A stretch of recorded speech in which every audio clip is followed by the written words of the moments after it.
Si tu as cliqué sur cette vidéo, c'est que tes Reels ne te rapportent pas assez de clients en étiquette. Pourtant, tu as déjà essayé une centaine de conseils, des nouveaux hooks, des hacks de viralité ou encore un meilleur montage. Et le constat est simple, en fait, ça n'a pas fonctionné. Et cette vidéo, c'est un peu le remède à tous ces problèmes de surface.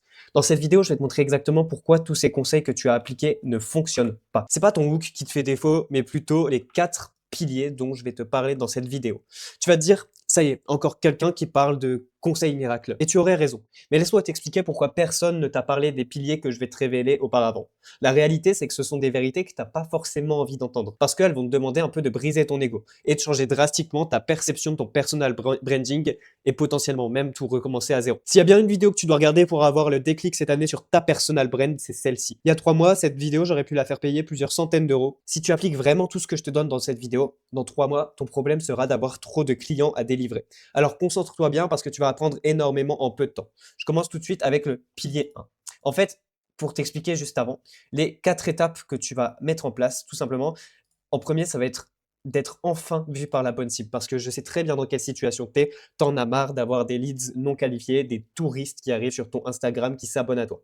Ensuite, on va voir comment être écouté par ces leads qualifiés. Comment devenir une source d'autorité et comment faire en sorte que les gens, tout simplement, nous donnent leur attention. Après ça, on va voir comment gagner la confiance. On sait qu'on est dans un marché de la confiance, que les gens ont de moins en moins confiance parce qu'il y a de plus en plus de créateurs. Et je vais te donner la méthode pour te différencier, pour qu'on puisse te faire confiance et donc pour que les gens osent booker des appels avec toi et même que pendant ces appels, ils aient déjà confiance en tes services et en toi et donc qu'ils veuillent travailler avec toi. Et la dernière chose qu'on fera, c'est qu'on matérialisera concrètement tous les conseils que je vais te donner dans cette vidéo. Alors, on va commencer tout de suite avec le fait d'être enfin vu par la bonne cible. Ce qu'on va mettre en place, c'est la filtration par la douleur. On va utiliser la douleur pour qualifier les bons prospects et disqualifier les mauvais prospects dans tes shorts. Et tout ça, on va le faire de manière très simple. Tout d'abord, si tu es entrepreneur en étiquette, tu dois probablement déjà avoir une fiche sur ton ICP. L'ICP, ça veut dire l'Ideal Customer Profile. Et en fait, c'est tout simplement ton avatar client, ton client de rêve. Si tu n'as pas ça, c'est absolument crucial que tu ailles faire une fiche de plusieurs pages sur ton avatar client. Il faudra que tu ailles voir une autre vidéo, que tu te renseignes comment on fait ça en détail. Là, je vais te résumer rapidement, mais c'est extrêmement important que tu fasses ça. Donc, ton avatar client, tu vas devoir le comprendre à 3 niveaux. Tout d'abord, le niveau démographique, son âge, son sexe, ce qu'il fait dans la vie, etc. Typiquement, si tu aides les pères de famille de 50 ans qui sont managers à perdre du poids, par exemple, qui sont assez qualifiés comme travail, eh ben, c'est dans le niveau démographique. Ensuite, tu vas aller rechercher ce qui se passe au niveau psychographique de ton avatar. C'est tout simplement ce qui se passe dans sa tête. Comment il vit sa vie de tous les jours, comment il voit le monde, comment il voit ton marché, qu'est-ce qu'il pense des autres créateurs de contenu, comment il perçoit le contenu, c'est quoi les idées qu'il a. Typiquement, peut-être que cette personne de 50 ans qui veut perdre du poids, il croit qu'il est obligé de faire du sport tous les jours ou de manger comme un bodybuilder pour perdre du poids. On sait très bien que c'est faux. Donc ça, c'est le niveau psychographique. C'est très important de connaître ça parce que ça te permettra tout simplement d'utiliser la psychologie de ton spectateur. Et avant d'utiliser la psychologie de ton spectateur, tout n'est que psychologie dans la création de contenu. D'ailleurs, tu dois connaître sur le bout du doigt ces aspects-là. Et enfin, le dernier point, c'est la situation réelle. Ton avatar, on imagine encore qu'on est coach en perte de poids pour le moment, en étiquette, et qu'on aide voilà, les pères de famille de 50 ans à perdre du poids. Sa situation réelle, c'est quoi? Peut-être qu'il se lève tous les matins, qu'il est crevé dès le matin, parce que il est en surpoids, il n'a pas d'énergie, il n'aime pas son corps, il n'a pas confiance en lui, donc il n'aime pas trop sa vie.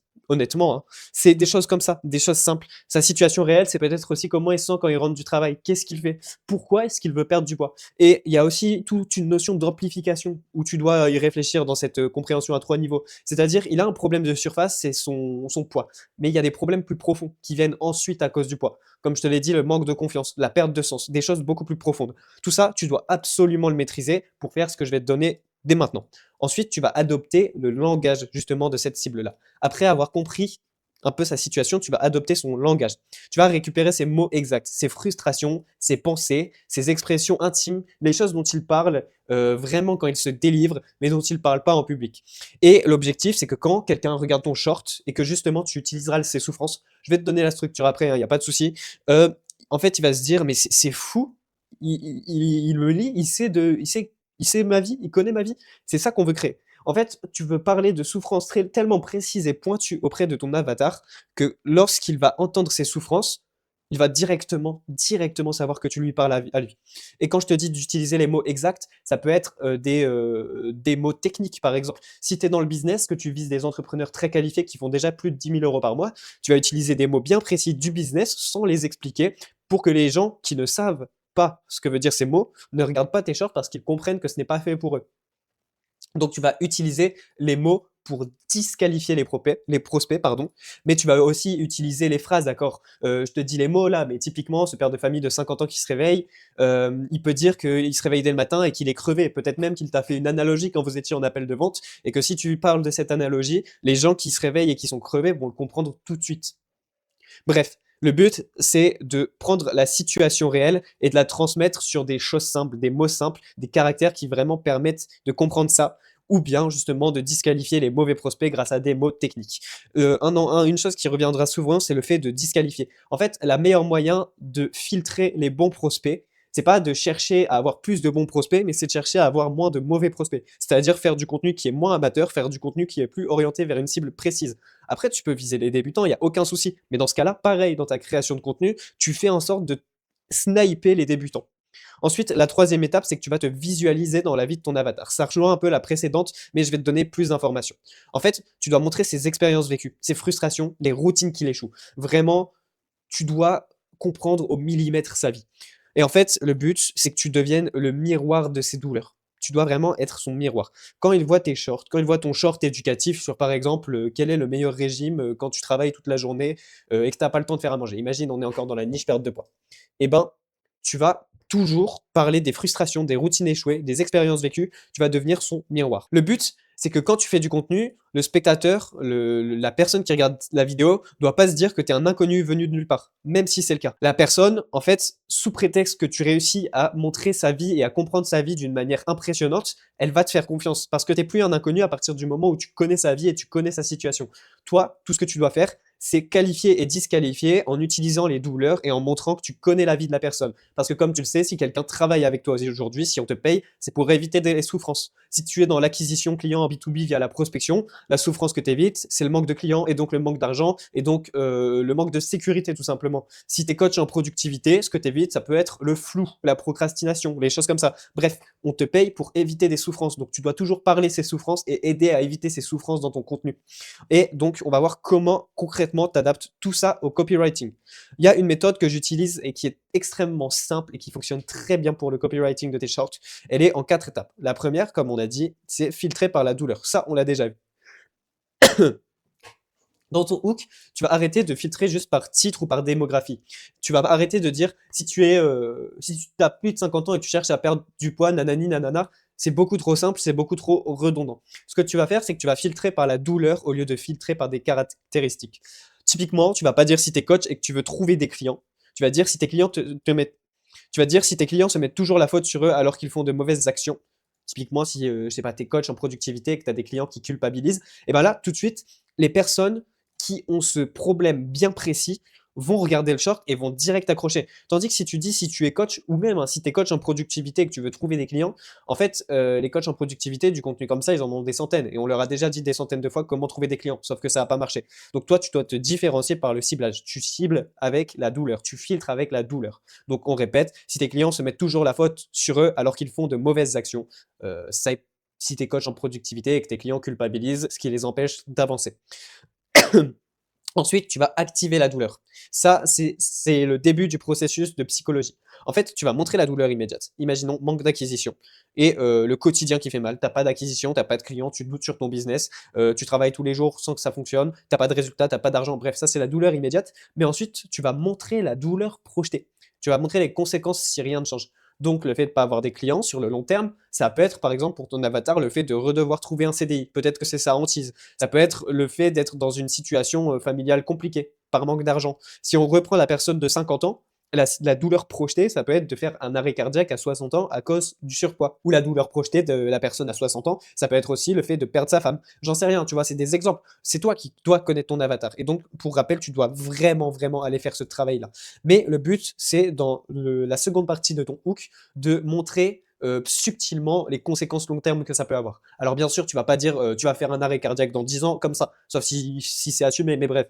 Le but, c'est juste de susciter ça et de faire entrer cette réflexion chez ton prospect. Typiquement, pour toujours ce fait-là que les clients culpabilisent, ensuite, tu vas enchaîner sur une deuxième phrase. Chaque semaine, tu répètes les mêmes conseils, tes clients abandonnent, tu perds ton temps et tu n'as pas de résultat. Tu vois des choses comme ça. Là, tu actives la douleur. Tu vas ensuite rentrer dans ce qui s'appelle l'agitation de la douleur. Tu vas exposer les frustrations cachées, ce qu'ils vivent sans s'en rendre compte. Là où avant, tu avais la douleur projetée, là, tu vas vraiment accentuer la douleur. Tu vas créer des boucles auto-entretenues.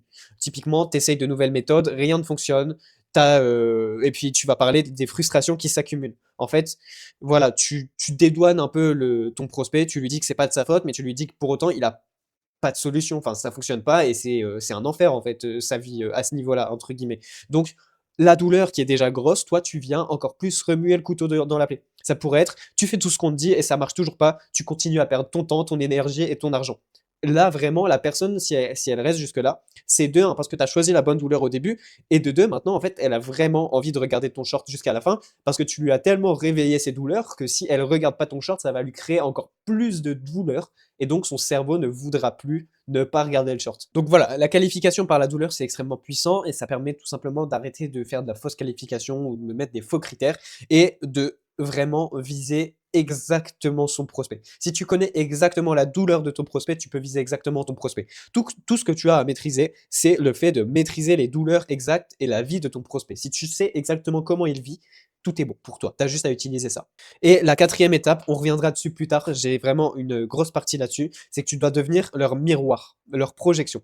Tu dois te positionner comme le eux du futur. Typiquement, si toi, à 40 ans, tu étais en surpoids et maintenant tu as 75 ans, bon, on prend un exemple, voilà, je travaille pas forcément avec des gens de 75 ans, mais si tu as 75 ans maintenant et que tu as réussi à perdre du poids autour de ta quarantaine et que ça t'a redonné un deuxième souffle à ta vie, bah, tu vas devenir le miroir de cette personne en surpoids qui a 50 ans et qui a des gros problèmes.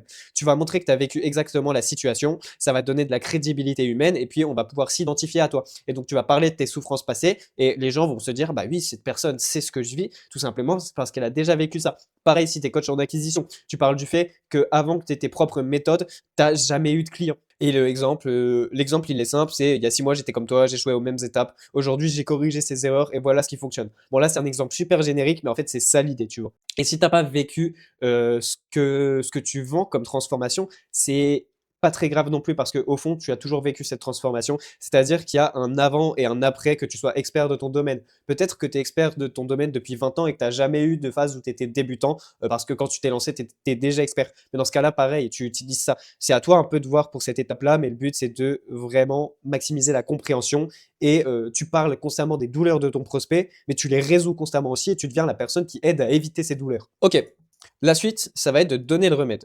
Le but maintenant, tu as donné toutes ces souffrances, etc. Tu as commencé à donner des solutions, mais on veut que tu incarnes la solution, vraiment profondément cette fois-ci. Donc pour donner le remède dans ton contenu éducatif, tout d'abord, la première chose justement, ça va être de structurer tes contenus éducatifs. Donc un short, c'est tout simplement un problème et une solution. Point. Il n'y a pas de chose plus compliquée. Tu suscites une douleur, tu parles d'un problème, tu parles d'une chose qui manque, tu agites cette douleur, comme on a vu dans le framework juste précédemment, d'accord? Tu utilises la douleur et tu donnes une solution simple, une solution actionnable, simple et différenciante.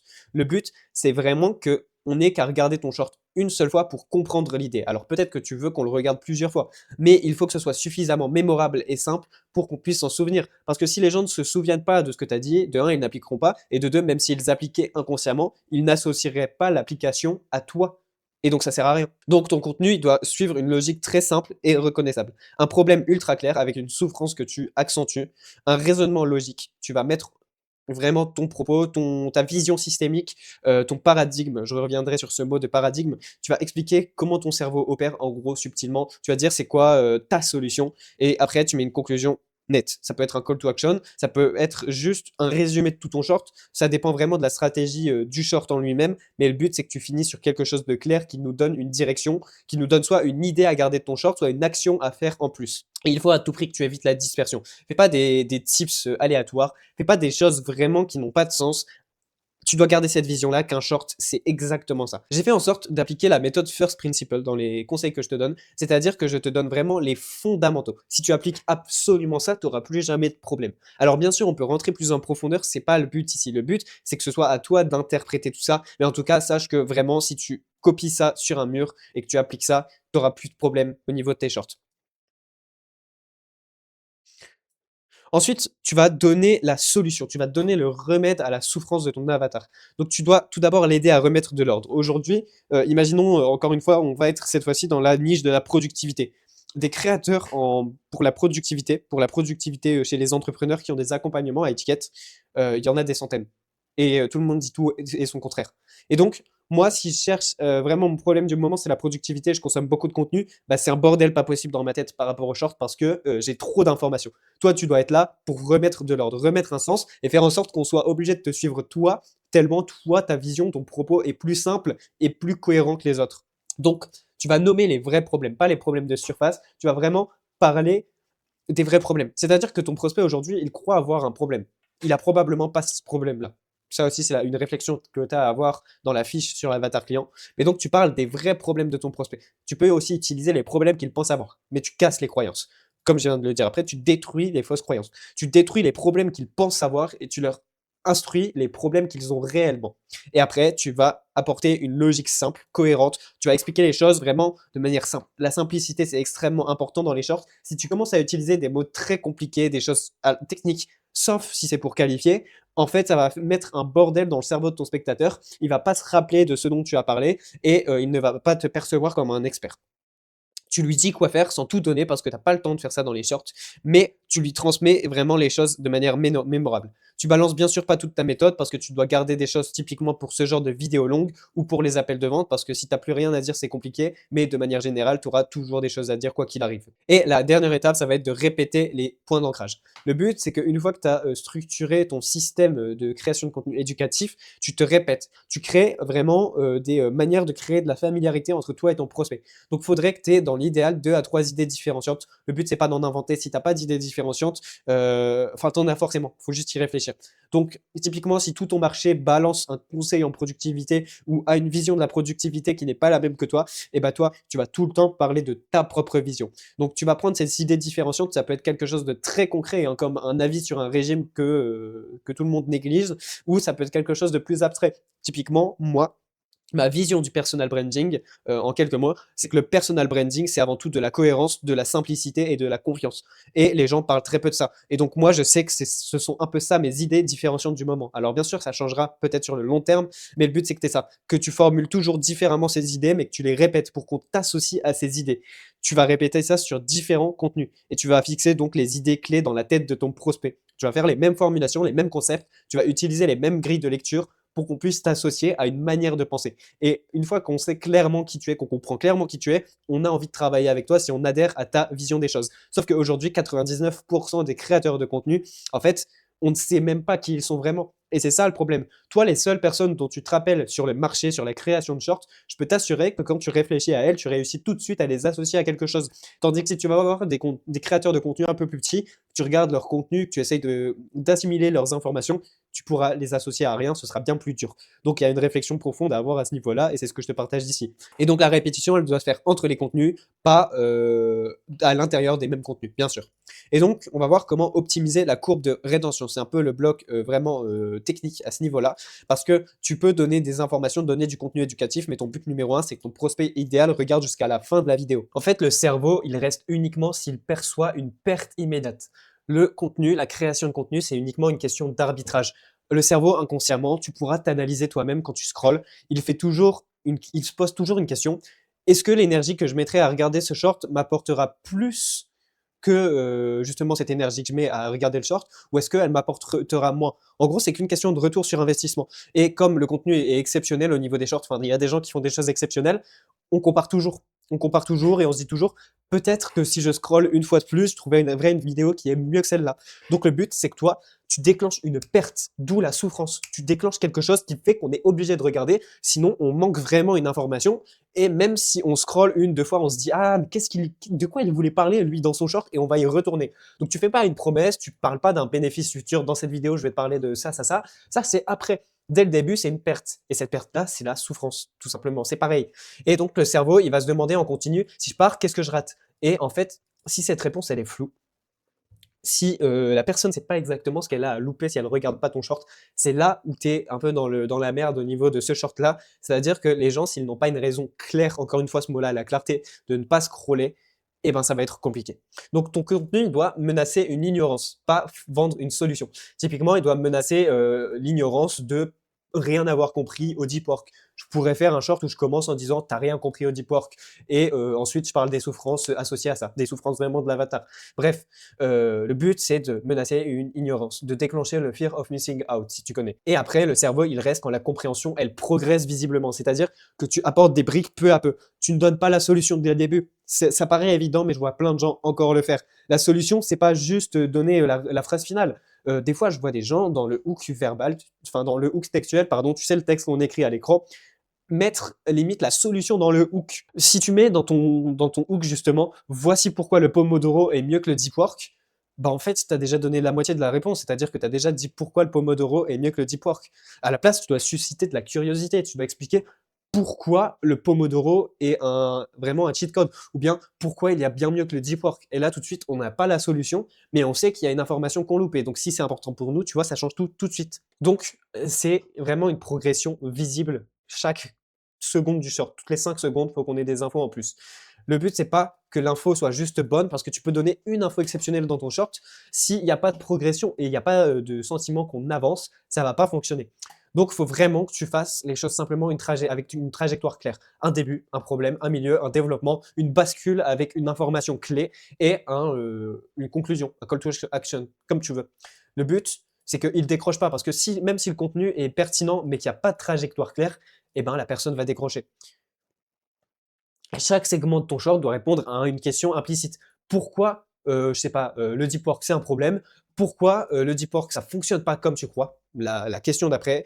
Et qu'est-ce qui change par rapport au deep work? Qu'est-ce qui fonctionne vraiment dans le deep work et qu'est-ce que je n'ai pas compris dans le deep work? En fait, à chaque fois, il y a de nouvelles questions inconscientes qui doivent venir dans la tête de ton spectateur. Le cerveau, il déteste la prévisibilité. Donc ça, c'est le point d'après. Si on sait ce que tu vas dire dans 10 secondes, bah pourquoi on regarderait? Tout simplement, il y a aucune raison. Donc, dès qu'on anticipe la suite, on part. C'est-à-dire que tu dois mettre en place des pattern interrupts. Donc, casser les patterns et faire des re-hooks, faire des hooks au milieu de tes shorts. En fait, le fait de faire des hooks au milieu de tes shorts, ça permet de réaccrocher l'attention et de redonner une raison profonde de regarder ton short. Parce que souvent, si on devait créer une courbe d'intérêt un peu du spectateur par rapport à ton short, le problème des mauvais shorts, c'est que la courbe d'intérêt, elle descend vraiment fortement, tout simplement comme la courbe de rétention. La courbe de rétention, c'est comment regardent les gens, oui, comment les gens regardent tes shorts. Ça diminue au fur et à mesure des secondes et ça approche les zéros si tu fais des mauvais shorts à la fin. Mais c'est tout simplement parce que la courbe d'intérêt psychologique, ça c'est un truc à visualiser, ça n'existe pas concrètement, elle diminue aussi, c'est-à-dire qu'à la fin, les gens n'ont plus aucune raison de regarder ton short.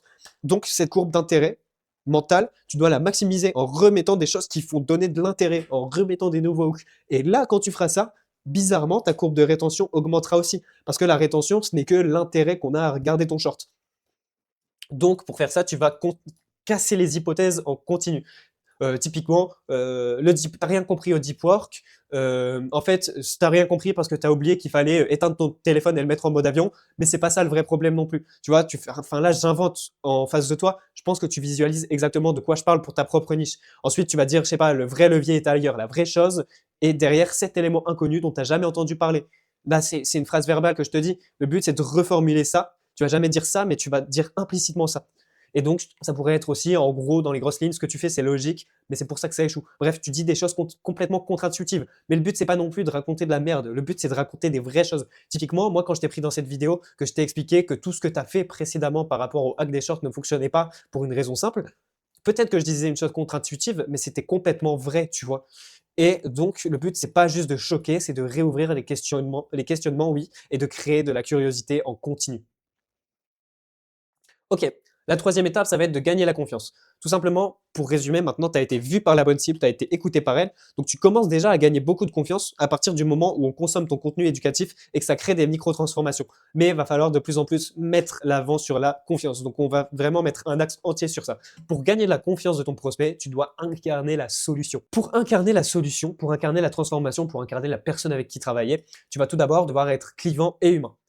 Faut absolument que tu arrêtes d'essayer de plaire. Faut que tu assumes ce que tu refuses, ce que tu fais pas, ce que tu critiques et ce que tu rejettes. Aujourd'hui, l'un des plus gros problèmes que je vois en personal branding, c'est que regarde-toi de l'extérieur. Tu es littéralement une page blanche. c'est très probable que tu aucun avis, enfin, que tu aucun avis sur les réseaux sociaux. Dans la vie, dans ta niche, tu en as plein des avis. Mais on le voit pas.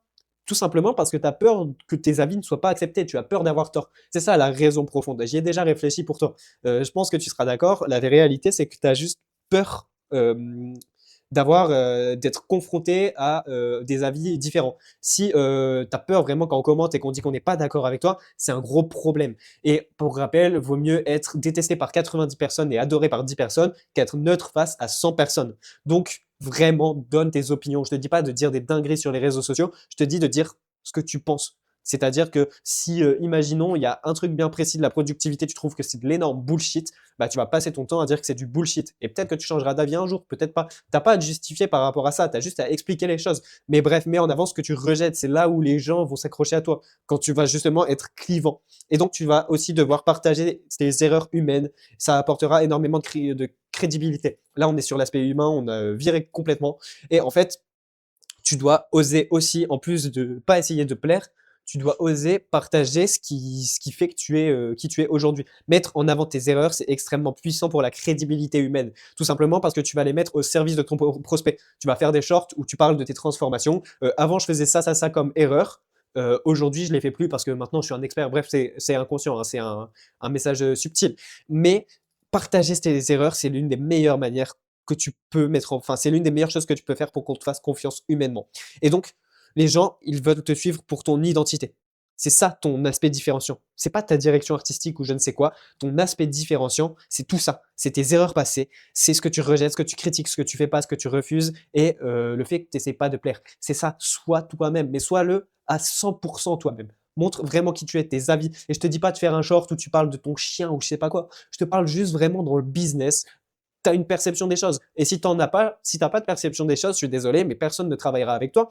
Parce que si tu fais littéralement rien de plus que les autres, rien de différent que les autres, on va aller travailler avec les autres. Mais je sais que c'est absolument pas le cas. C'est même la notion d'identité. L'identité, c'est ta personal brand. C'est la même chose. Ta personal brand, c'est ton identité. Et c'est obligé que tu en aies une. Il faut juste que tu la mettes en avant.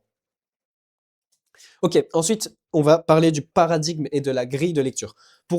Si tu sais pas ce que ça veut dire, le mot paradigme, c'est tout simplement ta vision du monde, comment ton cerveau interprète le monde. C'est-à-dire que tu as un peu l'univers qui est là, toi tu as tes yeux, et tu as plus ou moins des lunettes devant tes yeux. Tout le monde a une perception erronée de la réalité, ça c'est évident, mais tout le monde a aussi une perception, bref, tout le monde interprète le monde à sa façon. Et il y a des choses où tu as tort, il y a des choses où tu as raison. Ça, c'est ton paradigme. Il faut que tu partages ça vraiment, que tu partages ton cerveau aux gens. Si aujourd'hui je te parle de Mathis Clouet, par exemple, tu vois bien que lui, il a un cerveau ultra analytique, ultra first principle, il parle des choses vraiment simples, après il rentre dans le profond, mais c'est ça, c'est pour ça qu'on se rappelle de lui, parce que les conseils qu'il donne, ils sont super cohérents, et ce sont pas de la magie noire ou je sais pas quoi, ou des conseils bullshit. Et donc voilà, encore une fois, tu vas donner tes opinions, tes ressources, tes frameworks, tes choses à toi, tes choses à toi, tes choses mentales, tes choses qui sont issues de ton expertise. Tu vas nommer ces ressources, et tu vas te démarquer, soit par la qualité, soit par la quantité, idéalement par les deux dans ta création de contenu. Mais tu vas surtout te démarquer par la cohérence et la compréhension de l'avatar. C'est ce dont on a parlé précédemment, mais je dois t'en reparler ici. Et donc, le but, c'est que tu donnes pas des conseils, mais vraiment une manière de penser. Si on applique le conseil de Mathis Clouet, c'est bien. Mais si on essaye d'avoir le même cerveau que Mathis Clouet, c'est mieux en tant que spectateur. Moi, je suis plus apte à travailler si j'adore la manière de penser de Mathis Clouet que si juste j'aime bien les conseils qu'il donne, si tu vois ce que je veux dire. Et donc, on te suit pour ta lecture du monde. Ça revient avec le truc différent sur l'identité. C'est pour ça que je vais pas trop en parler, mais c'est extrêmement important. Tu dois t'imprégner ça. Et donc, pour revenir à ce dont on avait parlé précédemment ici, tu vas devoir devenir la transformation dans la tête de ton avatar. Tu dois incarner sa transformation. Aujourd'hui, il n'est pas productif, il fait 5 000 euros par mois. Toi, tu fais 50 000 euros par mois parce que tu es productif. Vraiment, j'ultra simplifie, hein. C'est ridicule, mais c'est le but. Eh ben, toi, tu incarnes la transformation. Tu incarnes le passage des 5 aux 50 000 euros dans ton contenu grâce à tout ce que j'ai expliqué précédemment. Donc, tu vas raconter les erreurs, encore une fois, tes erreurs, les erreurs de ton prospect. Tu vas devenir son miroir. Ça, c'est juste un rappel de ce qu'on a dit précédemment. Mais tu dois incarner ce qu'il veut comprendre, ce qu'il veut devenir. Et donc, ça, tu vas le faire justement par le fait d'être clivant, humain et de mettre en avant ton paradigme et ta grille de lecture. Ça sert à rien d'avoir des artifices ou un discours commercial, même de faire de la vente subtile, souvent c'est pas du tout subtil. Vraiment, si tu mets ça en avant, si tu fais ça, tu vendras à la puissance 10 000, mais sans même essayer de vendre. Donc c'est ça que tu dois comprendre. Toi, tu as eu une transformation, tu dois aider les gens à l'avoir. Mais tu n'aideras jamais les gens à l'avoir en donnant des pansements, entre guillemets, des solutions de surface. Tu vas les aider en leur donnant les méthodes de réflexion profondes mais simples. Ok, donc maintenant, on va voir un peu l'aspect technique. Comme tu as vu, à chaque fois, il y a un aspect technique. On va voir comment on fait une démonstration de compétences. Le but, pour qu'on te fasse confiance, c'est qu'on te perçoive comme un expert. Donc, il y a tout ce truc-là d'être clivant, humain, de montrer en avant ta méthode de réfléchir, ta manière de réfléchir et de montrer la transformation. Mais concrètement, comment on démontre qu'on a ces compétences? Tu vas montrer tes raisonnements en live, partager tes erreurs, montrer tes résultats dans le flux, c'est-à-dire vraiment tes résultats tout le temps. Tu parles tout le temps de tes résultats. Tu fais pas juste une story à la une. Vraiment, le résultat fait partie de ta personal brand. C'est pas juste une case que tu as cochée histoire de. Et donc, tu fais apparaître la preuve comme une conséquence naturelle. Tu mets pas la preuve en avant artificiellement, tu la mets au service de tout ce que tu fais. L'exemple typique, c'est que tu vas faire des analyses de contenu de tes clients, par exemple. Si tu es coach en création de contenu, tu vas faire un short éducatif sur comment on a transformé cette personal brand, tu vois. Donc, à la fois, tu mets en avant tes clients et à la fois, tu fais un contenu éducatif. Ensuite, ça pourrait être faire des audits, faire du coaching en live, comme fait Marvin NJ. En fait, lui, c'est super puissant parce qu'il fait à la fois du contenu éducatif et en même temps, la preuve est une conséquence naturelle puisqu'il est en train de coacher des gens. T'entends qu'il donne des conseils super cohérents, tu vois qu'il donne des conseils, donc qu'il a des clients, et en plus, du coup, il te fait du contenu éducatif. Et donc, il est perçu à la fois comme quelqu'un d'extrêmement qualifié, mais en même temps comme quelqu'un qui a déjà énormément de résultats. Et donc, tu peux aussi utiliser des retours d'expérience de clients, d'accord? Donc, tu ne mets pas dans tes shorts des expériences clients, mais tu dis plutôt par rapport à toi, moi, j'ai fait ça pour tel client, voici ce que ça m'a rapporté comme information concrète que tu peux appliquer, tu vois? Tu partages ça. Et donc, la preuve sociale, la preuve ne devient pas juste un élément marketing, mais vraiment quelque chose qui est au service de ta création de contenu. Et donc là, tu es tout à fait légitime de parler de ça un maximum. Et comme on avait précédemment ça, je ne vais pas répéter, mais tu vas parler de ton paradigme. Donc, les phrases simples que tu peux retenir, c'est tu montres comment tu raisonnes, tu montres ce que tu vois, que les autres de ta niche ne voient pas, tu corriges en temps réel les erreurs et tu simplifies là où les autres compliquent. Cette dernière phrase, elle est importante. Simplifie là où les autres compliquent. Donc, les leviers utilisables, ça pourrait être de l'audit vraiment d'un post, d'une diète, d'un reel, d'un hook, d'une méthode de productivité, qu'importe, de la correction, ensuite ce que j'aurais fait à la place. Après, tu peux expliquer aussi tes décisions de manière claire. Le but, c'est que tu expliques tes décisions vraiment de manière claire, pas juste le résultat. D'accord? Tu partages pourquoi tu choisis les choses comme tu les choisis, ça donne de la cohérence et tu vraiment sois assumé dans ton arbitrage, dans le fait d'être clivant. Pourquoi tu veux absolument le A et pas le B. Après, tu peux avoir une opinion plus neutre sur des choses, bien sûr, et mettre en avant aussi. Mais le but, c'est que ça explique toujours pourquoi et que tu sois honnête et que tu oses donner tes avis. Le but de toute cette partie, de tout ce que je t'ai dit précédemment, en fait, c'est tout simplement que ton prospect se dise: je sais pas encore cette information-là, je n'ai pas encore les informations qu'il me faut pour atteindre mes objectifs, mais je sais que cette personne-là, elle a les informations dont j'ai besoin. Et si elle se le dit elle-même grâce à ton contenu, si tu n'as pas besoin de lui dire dans l'appel de vente, eh ben c'est bon. C'est littéralement un client closet. Tu n'as plus qu'à faire les séquences story ou à lui proposer de booker un appel. Et donc, la formule mentale que tu dois toujours afficher sur tes profils, c'est que tu vas montrer les problèmes, puis les expliquer, puis vendre. Tu vas montrer les solutions, puis expliquer les différentes solutions. Et ensuite, la vente est une conséquence. Quand je mets vendre là, ça ne signifie pas que tu vends à la fin de chaque short. Mais en fait, même, il faut avoir une vision plus large. Dans tes shorts, tu montres des notions, tu montres des problèmes, tu montres des structures de pensée, tu les expliques, tu expliques tes avis, tu expliques les processus profonds, mais simplement, encore une fois, et la vente est une conséquence naturelle. Ok, maintenant, on va voir comment on traduit tout ça. Parce que jusqu'à présent, je t'ai donné énormément de valeur, mais ça peut paraître encore un peu pas assez cohérent. Là, je vais par exemple, t'apprendre comment optimiser ton profil Insta. Donc, reste bien jusqu'à la fin, mais je vais vraiment te donner des conseils ultra concrets. Donc, le but pour scaler ta valeur perçue, c'est donc la conséquence matérielle de tous les trucs précédents. C'est tout simplement, en premier, de créer une cohérence visuelle et signalétique. Donc, tu dois créer de la familiarité. C'est-à-dire que dans tes shorts, tu vas souvent répéter le même cadrage, le même rythme, le même format. Le rythme, ça doit toujours être le même, entre guillemets, parce que c'est le rythme de ton identité. Et donc, tu vas essayer d'avoir 2 à 3 formats maximaux avec à chaque fois un même cadrage. Tout simplement pour qu'on te reconnaisse immédiatement. Aujourd'hui, il y a des créateurs de contenu qui ont un cadrage, un format bien précis. Et quand tu tombes sur ce format, tu as l'habitude. Et tu sais très bien que si la personne change de format, tu vas pas forcément la regarder pareil. Ensuite, pour la direction artistique, ce que je te recommande vraiment, c'est d'avoir des codes visuels sobres, des trucs sérieux, maîtrisés, niveau professionnel, que ce soit qualité visuelle ou sous-titres, mais jamais dans l'extravagance. Ça sert à rien de faire des montages pour TikTok, des transitions ou je sais pas quoi. C'est plus du tout ça les codes. Aujourd'hui, le code, c'est la simplicité, le format entre guillemets authentique, mais c'est jamais vraiment authentique. Le but, c'est juste prendre une caméra, mettre un minimum de montage, mettre un minimum de sous-titres, des choses simples. Et vraiment, tu es en B2B, d'accord, tu es en étiquette. Les gens sont quand même des gens qui sont un peu moins matrixés, qui ont un peu moins une dopamine explosée que le reste des gens. Donc, tu peux te permettre ça aussi. Mais il faut que tu sois quelqu'un de cohérent, il faut que tu sois quelqu'un d'expert, que tu incarnes quelqu'un d'expert. Et donc aussi, toute chose très importante, un peu moins concrète, il faut qu'on ait un signal extrêmement clair de ton positionnement. Donc c'est quelque chose de subtil que tu feras dans chaque contenu. Donc typiquement, si tu es en B2B, si tu es en B2C, tu dois aussi montrer ton expertise profondément. On doit t'associer à une expertise dans une micro-niche. On doit comprendre ton angle, ton point de vue des choses, etc. Et ça, dès les 3 premières secondes quand on regarde ton profil, d'accord? C'est pas quand on regarde ton short, mais on doit directement comprendre t'es qui en regardant ton profil. Ensuite, tu vas utiliser la répétition intelligente. Donc la valeur, elle se fait par deux choses par rapport au short. Elle se fait par le format et par les codes visuels. C'est ça la valeur perçue.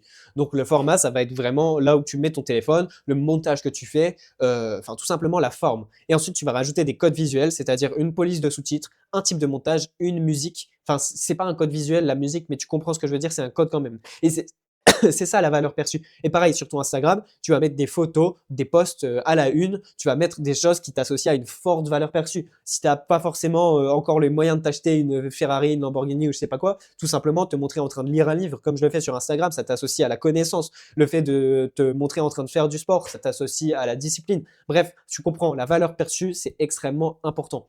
Et tu vas utiliser des formats d'experts. Ça, c'est pareil. Pour t'associer à des experts, utilise les formats que les experts utilisent, c'est-à-dire faire des audits à froid de personnes, faire des corrections en direct, comme pourrait faire Marvin Ndiaye, être clivant, assumer ses arbitrages. Tu es un expert, donc tu dois assumer tes arbitrages, tu dois assumer tes décisions, faire des comparaisons structurées, montrer que tu es un expert, que tu es lucide, que tu peux apporter des choses simplement pour qu'on comprenne que vraiment tu es intelligent et nommer toutes tes ressources, toutes tes frameworks, toutes tes grilles de lecture. Bref, tu comprends, tout ça, ce sont des formats d'experts qui sont à très haute valeur perçue. Et pour résumer, les codes qui sont un peu premium, même si tu fais des shorts authentiques, c'est la qualité de la production. Quand je te dis qualité, c'est juste filmer avec un bon iPhone et un bon éclairage, tu vois. Enfin, la vidéo que je te fais là, en termes de qualité, c'est largement suffisant, mais c'est un peu ça le minimum quand même. Ensuite, il faut que tu aies un setup propre, c'est-à-dire pas le bordel derrière toi. Il faut que tu aies un langage précis, cohérent, clair. Ça va dépendre, bien sûr, ton langage de l'archétype que tu incarnes, de ta personal brand, de ton identité. Mais le langage, c'est l'un des plus gros leviers dans le personal branding. Le langage, ça te permet d'être persuasif. Si tu es persuasif dans ton langage, tu es écouté. Et aussi la régularité des publications, c'est un code qui est premium. Si on voit que tu publies tous les jours 3 shorts de haute qualité pendant 3 mois, on t'associe à quelqu'un qui quand même a de la rigueur. Mais attention, la qualité est toujours meilleure que la quantité, sur une certaine mesure. Et la dernière chose, avant qu'on passe au bloc concret, c'est qu'il doit y avoir une omniprésence dans tes preuves. Ça veut dire que, comme on l'a vu précédemment, la preuve, c'est pas juste un élément marketing, une story à la une. La preuve, c'est toi. La preuve, c'est ton contenu. Donc, déjà, tu vas utiliser la preuve de ton histoire, d'accord? La preuve des coulisses de tes processus, de ton business. Tu vas utiliser la preuve de tes résultats clients et tu vas vraiment transformer tes audits, tes calls en contenu éducatif. Donc, en fait, pour te résumer, la preuve, c'est bien, c'est dans ta story à la une, etc. Mais c'est surtout quelque chose qui est au service de ton contenu. Toujours, si tu je sais pas moi, le storytelling d'un de tes clients, c'est une preuve que c'est ton client, c'est une preuve qu'il y a une transformation, mais c'est du contenu éducatif. Tu peux faire une autre preuve où tout simplement tu te montres avec, je sais pas moi, tu fais une grille sur Miro comme ça pour un short et tu montres les paiements que tu as reçus ce mois-ci. C'est une preuve aussi, mais ça te permet de mettre ça au service du contenu éducatif. Donc la preuve doit être omniprésente. Maintenant, on va voir concrètement comment faire de son profil, il y a un E à profil, j'ai aucune idée de pourquoi, comment faire de son profil une page de vente, d'accord? Donc on parle bien sûr de Instagram, là, Instagram c'est surpuissant, ça permet littéralement de faire de ton profil un élément de ton funnel de conversion et de faire de ça une page de vente. Tu vois, quand je te montre ces deux profils, ici un profil francophone, ici un profil aux US, tout de suite la valeur perçue est présente. Tu vois ces profils et si tu regardes un ou deux contenus de ces personnes-là, de Hans ou de Nick Setting, tu vas tout de suite les associer à des experts. Et c'est pour ça qu'ils font plus de 100 000 euros par mois. Tout simplement parce qu'ils incarnent quelqu'un qui fait plus de 100 000 euros par mois. Ok, donc on va faire ça par étapes, vraiment du haut du profil au bas. Donc tout d'abord, comme je t'ai dit, Instagram, c'est une page de vente de ton funnel de conversion. C'est une page de ton funnel de conversion. Une page de vente continue qui est alimentée par ton contenu. Donc il faut vraiment qu'elle soit calibrée, qu'elle soit millimétrée. Tu dois traiter ton profil comme je vais t'expliquer maintenant. Donc tout d'abord, une photo de profil sobre et professionnelle. Déjà, ça c'est important, c'est sous-coté. C'est la première chose qu'on regarde sur ton profil, ta photo de profil justement. Une photo de toi qui a l'air de travailler, qui est sérieux, qui est concentré, c'est vraiment important. Bien sûr, si tu as quelqu'un d'autre dans ta personal brand, eh ben, ce sera quelque chose d'autre. Mais il faut une photo de profil qui révèle qui tu es. Ensuite, je vais te montrer une structure de bio qui est assez simple et mémorable que tu pourras utiliser. En fait, tu es toujours quelqu'un qui aide X personnes à atteindre Y résultat grâce à Z méthode. Alors bien sûr, tu n'es pas obligé de présenter ça comme ça, mais c'est très puissant, d'accord? C'est très très puissant et c'est la structure de base. J'enrichis les coachs avec des systèmes aux US. Donc, il aide les coachs avec des systèmes aux US. Alors là, il n'y a pas de preuves concrètes, mais ça fait partie de la stratégie aussi. Parce que pour le coup, Hans n'a pas besoin de donner un chiffre clair parce que c'est omniprésent dans son contenu. Le j'aide X à atteindre Y, le Y, c'est tout simplement dans toutes les stories qu'il fait, dans tous les shorts qu'il fait, on sait ce qu'il aide à atteindre, tu vois. Donc là, c'est un message subtil. C'est pas juste quelque chose que tu copies sur ton profil et que tu vas écrire. C'est vraiment quelque chose que tu dois incarner. Tu aides X type de personnes à atteindre Y grâce à Z. Bref, c'est une répétition de tout ce qui est précédent, mais tu comprends. Ensuite, en 3, tu vas mettre un lien de ta chaîne YouTube ou de ta vidéo référence sur YouTube, d'accord? C'est ce qui est fait partout ces derniers temps, c'est extrêmement puissant parce que les shorts, c'est bien, mais pour créer de la confiance, il faut une vidéo longue. Il faut des vidéos longues. Mais t'as pas besoin d'énormément de vidéos longues si tu as déjà créé beaucoup de confiance sur les shorts. Même une bonne vidéo longue, c'est largement suffisant si tu as déjà fait beaucoup de nurturing par rapport aux shorts. Après, tu vas utiliser des stories à la une ultra convaincantes, donc beaucoup de retours, de résultats clients, d'accord? Vraiment, tu regardes ces profils-là, c'est limite que ça. Client, client, client, client, client, client. Et si tu cliques sur les stories, si tu vas sur les profils, client, client, client, client, client, tu verras que vraiment, il y a énormément de résultats. Il faut vraiment qu'il y ait une omniprésence des résultats. Ça, je t'en ai parlé avant. Ensuite, tu vas faire une story à la une au site d'accueil où tu vas faire un call to action. Typiquement, vraiment, on réfléchit à ta stratégie, à ton funnel, etc. Là, tu réfléchis en 2 secondes. Moi, je suis ton avatar client, j'atterris sur ton profil, qu'est-ce que je fais? Souvent, je vais aller voir une vidéo YouTube, comme tu fais là, et ensuite, je vais aller booker un appel avec toi. C'est un peu ça la méthode qui est utilisée en ce moment, mais ça peut être autre chose aussi. Bref, tu fais le call to action qui est pertinent. Et potentiellement, une story qui raconte ton histoire, tes erreurs passées, ta transformation, pourquoi tu fais ce que tu fais, ton why, etc. pour l'aspect humain et pour l'aspect projection du futur. Et l'avant-dernier point, c'est qu'il faut que tu aies une grille principale qui est claire. Aujourd'hui, tu regardes ces profils, c'est très cohérent, tu vois. On s'habitue à quelque chose et on comprend bien le contenu. Moi, je vois trop de personnes, sur leur Insta, c'est un bordel, pas possible, c'est un dépotoir. Alors que vous êtes en étiquette, que tu fais vends une offre à 3 000 € par mois, c'est un bordel. C'est normal que tu n'aies aucun client, c'est un bordel ton profil. Donc, il faut que ce soit ultra cohérent. Dis-toi que less is more. Vraiment, ça, c'est important. Moins tu postes de choses, plus tu donnes de la valeur à ce que tu postes. Et je te dis pas de supprimer tes posts, je te dis juste de les enlever de ta grille principale, de les mettre dans les reels. Arrête de diluer ton message et l'attention de ton spectateur. Quand il tombe sur ton profil, il faut que ce soit ultra clair. Et donc, tu fais des posts à haute valeur perçue sur ta grille principale. Donc, ça peut être du lifestyle si tu as déjà des revenus. Ça peut être aussi du branding d'association. C'est-à-dire, si tu es dans la niche du bien-être, tu vas faire un post de toi où on voit un endroit magnifique, je sais pas, un lieu où on médite. Bref, j'invente. Mais ça, c'est du branding d'association. T'associer à des notions. Ça peut être t'associer, je sais pas moi, avec un livre, tu vois. Ça peut être t'associer à même, je sais pas, du café, tout simplement. Bref, tu comprends ce que je veux dire. T'associer aux choses qui sont sensibles à ton expertise, qui sont similaires à ton expertise. Et la dernière chose, ça va être au niveau des shorts. Bon, là, il n'y a pas de screen, mais tout simplement utiliser une minia simple et claire et cohérente par rapport aux autres miniatures, pour pas que ce soit un bordel et que ce soit bien visuellement. Bon voilà, dans cette vidéo, je t'ai un peu martelé de valeur, je t'ai donné énormément de choses, mais je peux t'assurer que si tu appliques absolument tout ce qui a été donné jusqu'à présent, les résultats, tu les auras. Et c'est même pas une promesse que je te fais, je t'ai littéralement partagé tous les mécanismes internes de la création de contenu et du personal branding. Cette vidéo, j'aurais vraiment pu te la vendre plusieurs milliers d'euros. Et c'est pas un élément marketing, c'est littéralement ce que des gens font payer dans des accompagnements de 3, 4, 5 000 euros. Les gens font juste payer ces informations. La différence entre eux et moi, c'est que ces informations, je les donne gratuitement. Tu vas probablement appliquer tout ça si tu as envie que ta personal brand change ton business. Je te le souhaite. Mais le problème, c'est que tu vas probablement faire d'autres erreurs, des erreurs plus subtiles ou des erreurs plus flagrantes sur lesquelles tu auras moins de recul. Et c'est très compliqué justement d'avoir du recul quand tu n'es pas expert en personal branding. C'est pour ça qu'aujourd'hui, ce que je t'offre, après que tu aies regardé cette vidéo et mis en place tout ça, c'est directement de booker un appel de 30 minutes avec moi, 100% gratuit, où dedans, je vais un peu te faire un feedback sur tout ça, sur toute la vidéo que tu as regardée, sur tout ce que tu as appliqué. Et voilà, je vais regarder, je vais te donner des conseils en plus. Je vais dire ce que tu as bien appliqué, ce que tu as mal appliqué, on va adapter ces conseils à toi. Vraiment, le but, c'est qu'on mette ça au niveau supérieur, que je t'aide à implémenter l'information et à personnaliser cette information. Cet appel de 30 minutes, il peut littéralement changer ta personal brand. C'est pas une promesse miracle ou quoi que ce soit. 30 minutes de mes conseils sur ta personal brand, ça peut changer ta trajectoire business. Et vraiment, venir en appel avec moi, prendre 30 minutes de conseils gratuits, ça peut littéralement te ramener plus de 10, 20, 30, 40, 50 000 de plus par mois sur le long terme grâce à une nouvelle trajectoire sur ta personal brand que tu prendras. Bref, attention, j'ai pas beaucoup de créneaux, j'ai pas beaucoup de temps pour ces appels gratuits. Je te mets le lien en description pour booker un appel. Réserve cet appel tout de suite, maintenant. C'est pas négociable, tu le réserves maintenant. Tu cliques sur le bouton en description et puis tu mets toutes les informations. C'était Adrien, salut.